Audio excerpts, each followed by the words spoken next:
good evening, and welcome back to Bedtime Stories with Phoenix Fire Audio. This week's bedtime story is Chapter 1 of Harry Potter and the Sorcerer's Stone. I do live in North America, so I do have the North American version, which is what I will be reading. So, for those of you who live in the UK that have the Philosopher's Stone, I apologize. Some of the words may not line up perfectly, but in any case, turn out the lights if you wish, get comfortable, and let us begin. Harry Potter and the Sorcerer's Stone by J.K. Rowling. Chapter 1. The Boy Who Lived. Mr. and Mrs. Dursley of No. 4 Privet Drive were proud to say that they were perfectly normal, thank you very much. They were the last people you would expect to be involved in anything strange or mysterious because they just didn't hold with such nonsense. Mr. Dursley was the director of Mr. Dursley was the director of a firm called Grunnings, which made drills. He was a big, beefy man with hardly any neck at all, although he did have a very large mustache. Mrs. Dursley was thin and blonde, and had nearly twice the size of the usual amount of neck, which came in very useful, as she spent so much of her time craning over garden fences, spying on the neighbors. The Dursleys had a small son called Dudley, and in their opinion, there was no finer boy anywhere. The Dursleys had everything that they wanted, but they also had a secret, and their greatest fear was that someone would discover it. They didn't think they could bear it if anyone found out about the Potters. Mrs. Potter was Mrs. Dursley's sister, but they hadn't met for several years. In fact, Mrs. Dursley pretended she didn't have a sister, because her sister and her good-for-nothing husband were as un-Dursley-ish as it was possible to be. The Dursleys shuddered to think what the neighbors would say if the Potters arrived in the street. The Dursleys knew that the Potters had a small son, too, but they had never seen him. This boy was another good reason for keeping the Potters away. They didn't want Dudley mixing with a child like that. When Mr. and Mrs. Dursley woke up on the dull gray Tuesday our story starts, there was nothing about the cloudy sky outside to suggest that strange and mysterious things would soon be happening all over the country. Mr. Dursley hummed, as he picked out his most boring tie for work, and Mrs. Dursley gossiped away happily as she wrestled a screaming Dudley into his high chair. None of them noticed a large tawny owl flutter past the window. At 8:30, Mr. Dursley picked up his briefcase, pecked Mrs. Dursley on the cheek, and tried to kiss Dudley goodbye, but missed because Dudley was now having a tantrum and throwing his cereal at the walls. "Little dyke," chortled Mr. Dursley as he left the house. He got into his car and backed out of No. 4's drive. It was on the corner of the street that he noticed the first sign of something peculiar: a cat reading a map. For a second, Mr. Dursley didn't realize what he had seen. Then he jerked his head around to look again. There was the tabby cat standing on the corner of Privet Drive, but there wasn't a map in sight. What could he have been thinking of? It must have been a trick of the light. Mr. Dursley blinked and stared at the cat. It stared back. As Mr. Dursley drove around the corner and up the road, he watched the cat in his mirror. It was now reading the sign that said Privet Drive. No, looking at the sign. Cats couldn't read maps or signs. Mr. Dursley gave himself a little shake and put the cat out of his mind. As he drove toward town, he thought of nothing except a large order of drills he was hoping to get that day. But on the edge of town, drills were driven out of his mind by something else. As he sat in the usual morning traffic, he couldn't help noticing that there seemed to be a lot of strangely dressed people about. people in cloaks. Mr. Dursley couldn't bear people who dressed in funny clothes, the get-ups you saw on young people. He supposed this was some stupid new fashion trend. He drummed his fingers on the steering wheel, and his eyes fell on a huddle of these weirdos standing quite close by. They were whispering quite excitedly to each other. And Mr. Dursley was enraged to see that a couple of them weren't young at all. Why, that man had to be older than he was, and he was wearing an emerald green cloak. The nerve of him. But then it struck Mr. Dursley that this was probably some silly stunt. These people were obviously collecting for something. Yes, that would be it. The traffic moved on, and a few minutes later, Mr. Dursley arrived in the Grunnings parking lot, his mind back on drills. Mr. Dursley always sat with his back to the window of the office on the 9th floor. If he hadn't, he might have found it harder to concentrate on drills that morning. He didn't see the owls swooping past in broad daylight, though people down in the street did. They pointed and gazed open-mouthed as owl after owl sped overhead. Most of them had never even seen an owl, even at nighttime. Mr. Dursley, however, had a perfectly normal owl-free morning. He yelled at 5 different people.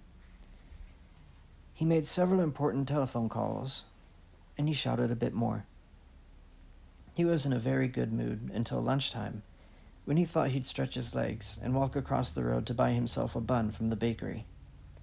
He'd forgotten all about the people in cloaks until he passed a group of them next to the baker's. He eyed them angrily as he passed.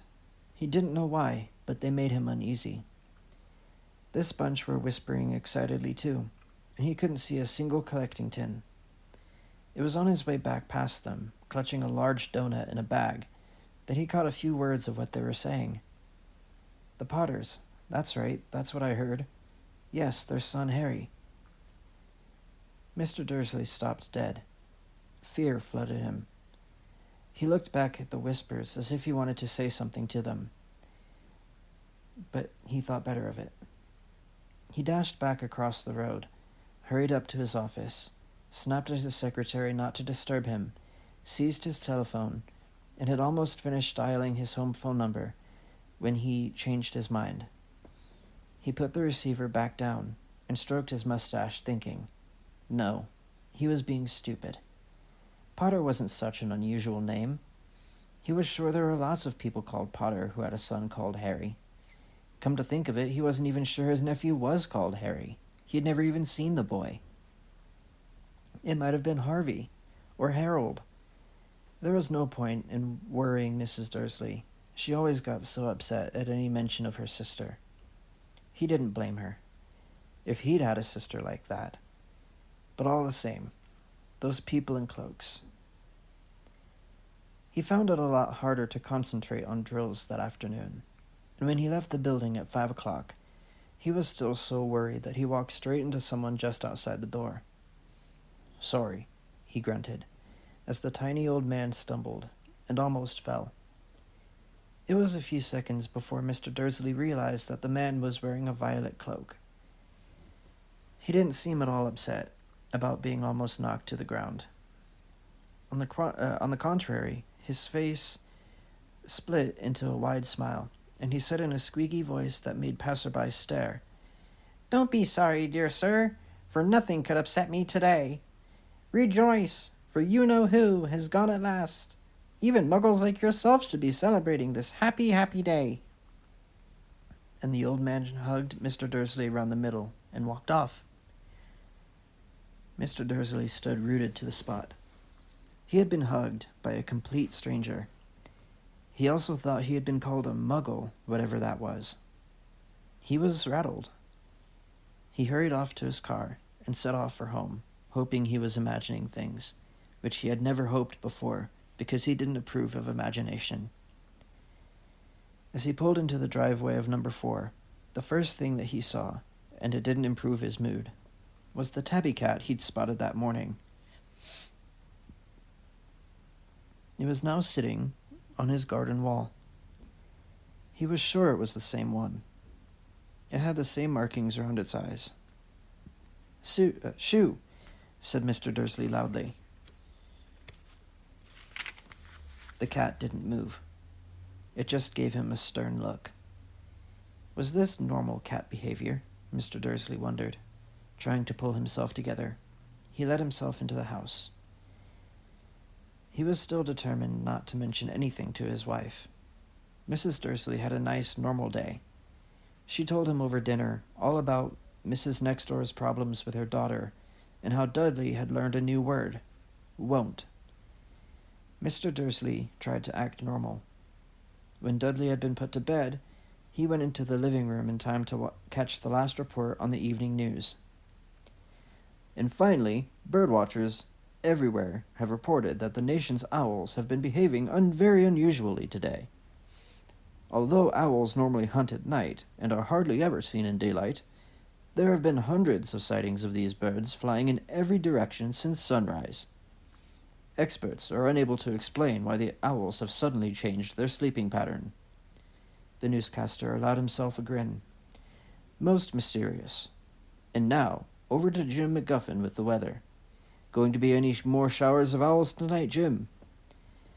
Well, Ted, said the weatherman, I don't know about that, but it's not only the owls that have been acting oddly today. The areas as far apart as Kent, Yorkshire, and Dundee have been phoning in to tell me that instead of the rain I promised yesterday, they've had a downpour of shooting stars. Perhaps people have been celebrating bonfire night early. It's not until next week, folks, but I can promise a wet night tonight. Mr. Dursley sat frozen in his armchair. Shooting stars all over Britain? Owls flying by daylight? Mysterious people in cloaks all over the place? And a whisper about the Potters. Mrs. Dursley came into the living room carrying 2 cups of tea. It was no good. He'd have to say something to her. He cleared his throat nervously. Petunia, dear, you haven't heard from your sister lately, have you? As he had expected, Mrs. Dursley looked shocked and angry. After all, they normally pretended she didn't have a sister. No, she said sharply. Why? Funny stuff on the news, Mr. Dursley mumbled.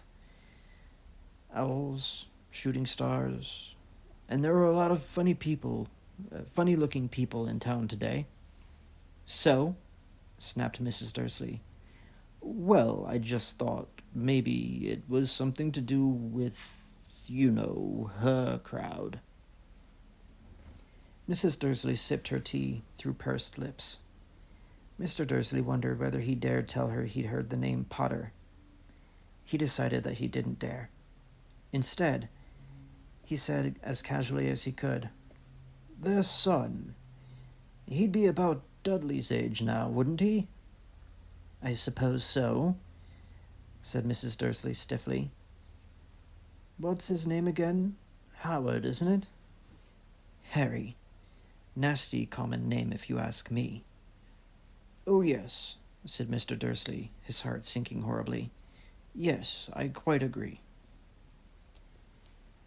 He didn't say another word on the subject as they went upstairs to bed.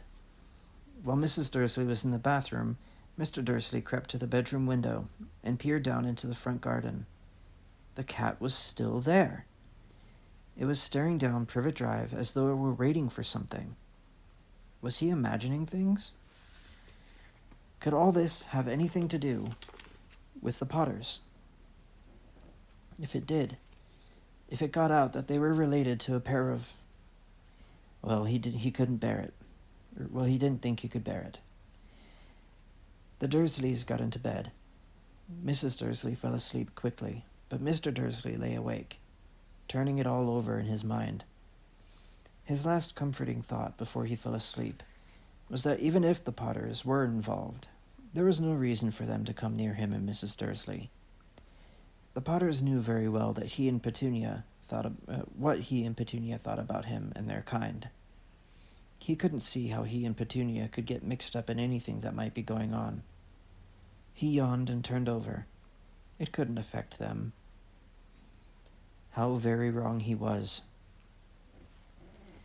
Mr. Dursley might have been drifting into an uneasy sleep, but the cat on the wall outside was showing no signs of sleepiness. It was sitting as still as a statue, its eyes fixed unblinkingly on the far corner of Privet Drive. It didn't so much as quiver when a car door slammed on the next street, nor when two owls swooped overhead. In fact, it was nearly midnight before the cat moved at all.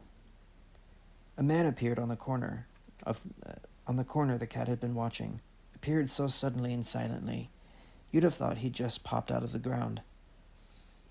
The cat's tail twitched, and its eyes narrowed. Nothing like this man had ever been seen on Privet Drive. He was tall, and thin, and very old, judging by the silver of his hair and beard, which were both long enough to tuck into his belt. He was wearing long robes, a purple cloak that swept the ground, and high-heeled buckled boots. His blue eyes were light, bright, and sparkling behind half-moon spectacles, and his nose was very long and crooked, as though it had been broken at least twice. This man's name was Albus Dumbledore. Albus Dumbledore didn't seem to realize that he had just arrived in a street where everything from his name to his boots was unwelcome. He was busy rummaging in his cloak, looking for something, but he did seem to realize he was being watched, because he looked up suddenly at the cat, which was still staring at him from the other side of the street. For some reason, the sight of the cat seemed to amuse him. He chuckled and muttered, "I should have known." He found what he was looking for inside of his pocket. It seemed to be a silver cigarette lighter. He flicked it open, held it up into the air, and clicked it. The nearest street lamp went out with a little pop. He clicked it again. The next lamp flickered into darkness. 12 times he clicked the put-outer, until the only lights left on the whole street were 2 tiny pinpricks in the distance, which were the eyes of the cat watching him. If anyone looked out of their window now, even beady-eyed Mrs. Dursley, they wouldn't be able to see anything that was happening down on the pavement. Dumbledore slipped the put-outer back inside of his cloak and set off down the street towards number 4, where he sat down on the wall next to the cat. He didn't look at it, but after a moment he spoke to it. "Fancy seeing you here, Professor McGonagall." He turned to smile at the tabby, but it had gone.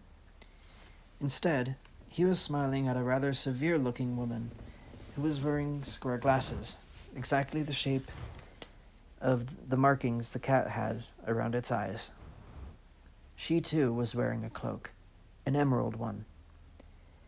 Her black hair was drawn into a tight bun, and she looked distinctly ruffled. "How did you know it was me?" she asked. "My dear Professor, I have never seen a cat sit so stiffly." "You'd be stiff if you'd been sitting on a brick wall all day," said Professor McGonagall. "All day? When you could have been celebrating? I must have passed a dozen feasts and parties on my way here." Professor McGonagall sniffed angrily. "Oh yes, everyone's celebrating all right," she said impatiently. "You'd think they'd be a bit more careful, but no. Even the Muggles have noticed something's going on. It was on their news." She jerked her head back at the Dursleys' dark living room window. "I heard it. Flocks of owls, shooting stars. Well, they're not completely stupid. They were bound to notice something. Shooting stars down in Kent. I'll bet that was Daedalus Diggle. He never had much sense." "Can you blame them?" said Dumbledore gently. "You can't blame them," said Dumbledore gently. "We've had precious little to celebrate for 11 years. "I know that," said Professor McGonagall irritably, "but that's no reason to lose our heads. People are being downright careless, out on the streets in broad daylight, not even dressed in Muggle clothes, swapping rumors." She threw a sharp sideways glance at Dumbledore here, as though hoping he was going to tell her something. He didn't, so she went on. A fine thing it would be if on the very day you-know-who seems to have disappeared at last, the Muggles found out all about us. I suppose he really has gone, Dumbledore. It certainly seems so, said Dumbledore. We have much to be thankful for. Would you care for a lemon drop? A what? A lemon drop. They're a kind of Muggle sweet that I'm rather fond of. No, thank you, said Professor McGonagall coldly, as though she didn't think this was the proper moment for lemon drops. As I say, even if you-know-who has gone. My dear Professor, surely a sensible person like yourself can call him by his name. All this you-know-who nonsense. For 11 years, I have been trying to persuade people to call him by his proper name. Voldemort. Professor McGonagall flinched, but Dumbledore, who was unsticking 2 lemon drops, seemed not to notice. It all gets so confusing if we keep saying you-know-who. I have never seen any reason to be frightened of saying Voldemort's name. I know you haven't, said Professor McGonagall, sounding half exasperated, half admiring. But you're right. But you're different. Everyone knows you're the only one you-know-who was, oh, all right, Voldemort, was frightened of. You flatter me, said Dumbledore calmly. Voldemort had powers I will never have. Only because you're too, well, noble to use them. It's lucky it's dark. I haven't blushed so much since Madame Pomfrey told me she liked my new earmuffs. Professor McGonagall shot a sharp look at Dumbledore and said, The owls are nothing next to the rumors that are flying around. You know what everyone's saying, about why he's disappeared, about what finally stopped him. It seemed that Professor McGonagall had reached the point she was most anxious to discuss. The real reason she had been waiting on a cold, hard wall all day.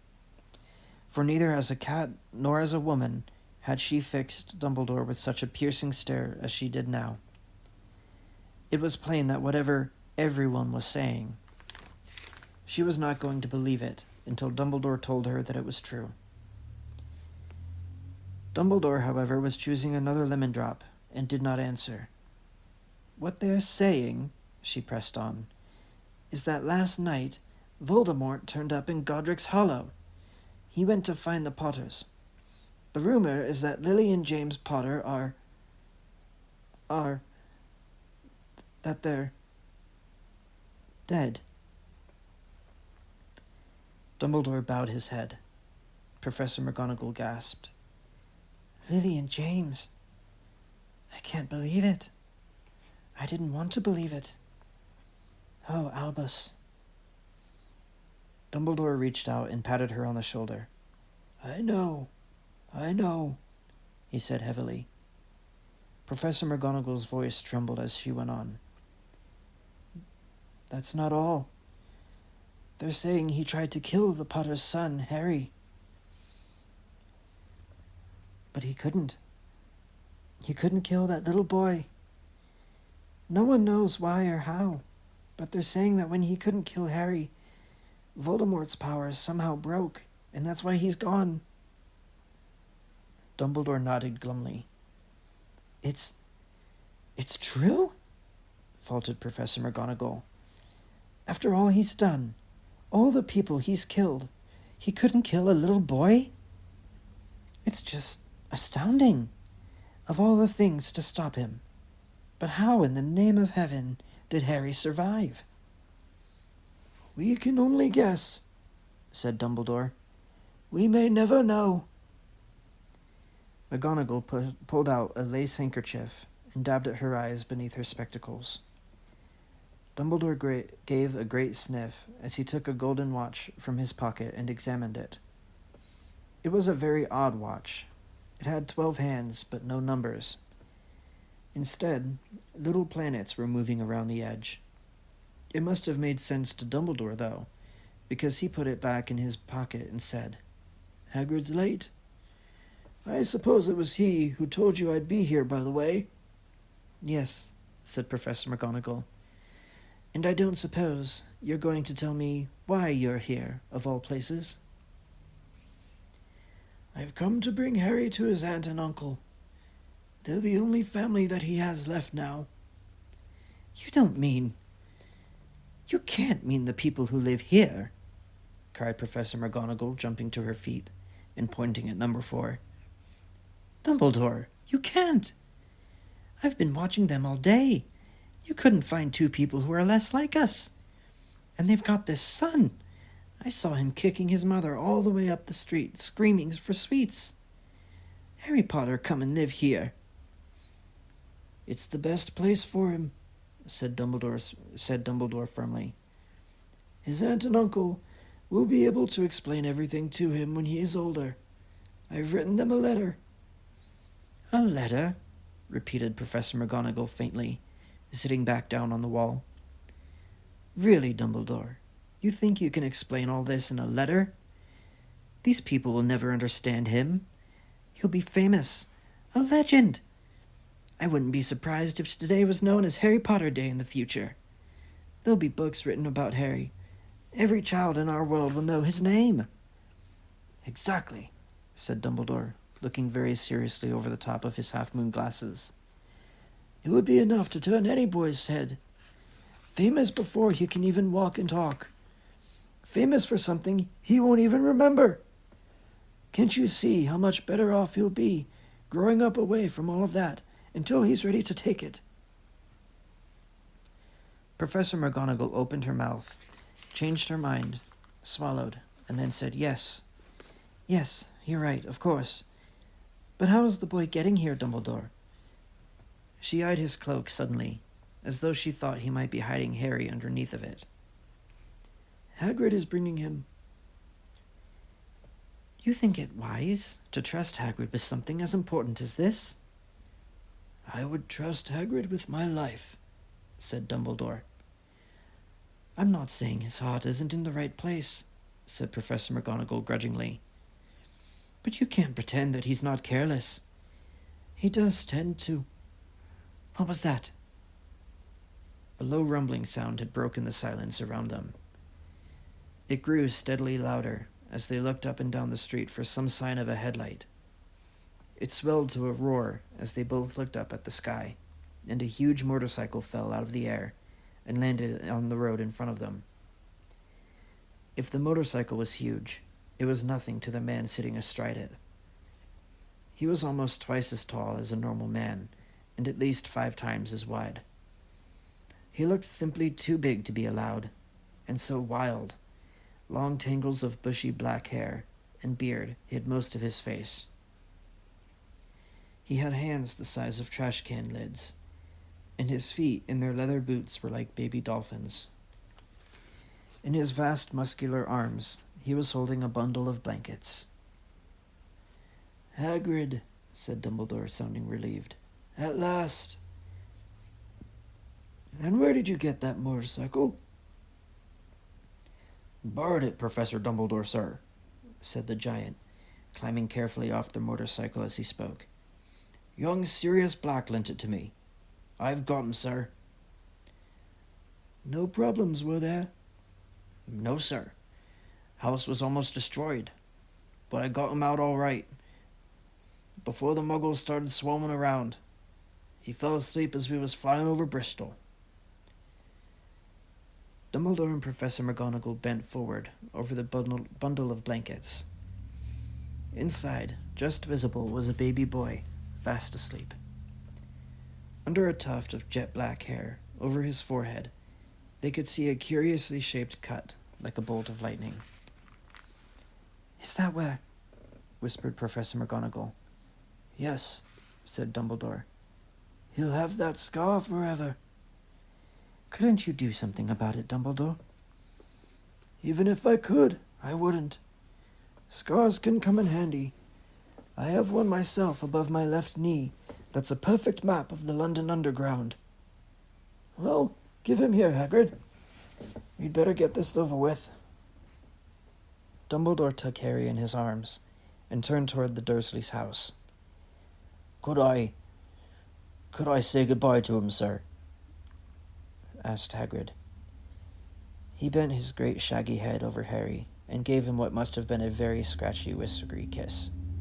Then suddenly, Hagrid let out a howl like a wounded dog. "Shh!" hissed Professor McGonagall. "You'll wake the Muggles!" Sorry," sobbed Hagrid, taking out a large spotted handkerchief and burying his face in it. "but I can't stand it. Lily and James dead, and poor little Harry off to live with Muggles." Yes, it's all very sad, but get a grip on yourself, Hagrid. It will be found," Professor McGonagall whispered, patting Hagrid gingerly on the arm as Dumbledore stepped over the low garden wall and walked to the front door. He laid Harry gently on the doorstep, took a letter out of his cloak, tucked it inside Harry's blankets, and then came back to the other two. For a full minute, the three of them stood and looked at the little bundle. Hagrid's shoulders shook. Professor McGonagall blinked furiously, and the twinkling light that usually shone from Dumbledore's eyes seemed to have gone out.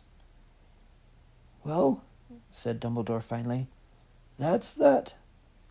We've no more business staying here. We may as well go and join the celebrations." "Yeah," said Hagrid in a very muffled voice. "I'll be taking Sirius's bike back. Good night, Professor McGonagall. Professor Dumbledore, sir." Wiping his streaming eyes on his jacket sleeve, Hagrid swung himself onto the motorcycle and kicked the engine into life. With a roar, it rose into the air and off into the night. "I shall see you soon, I expect, Professor McGonagall," said Dumbledore, nodding to her. Professor McGonagall blew her nose in reply. Dumbledore turned and walked back down the street. On the corner, he stopped and took out the silver put-outer. He clicked it once, and 12 balls of light sped back to their street lamps so that Privet Drive suddenly glowed orange, and he could make out a tabby cat slinking around the corner at the other end of the street. He could just see the bundle of blankets on the step of number 4. "Good luck, Harry," he murmured. He turned on his heel, and with a swish of his cloak, he was gone. A breeze ruffled the neat hedges of Privet Drive, which lay silent and tidy under the inky sky, the very last place you would expect astonishing things to happen. Harry Potter rolled over inside his blankets without waking up. One small hand closed on the letter beside him, and he slept on, not knowing he was special, not knowing he was famous, not knowing he would be woken in a few hours' time by Mrs. Dursley's scream as she opened the front door to put out the milk bottles, nor that he would spend the next few weeks being prodded and pinched by his cousin Dudley. He couldn't know that at this very moment, people meeting in secret all over the country were holding up their glasses and saying in hushed voices, "To Harry Potter, the boy who lived."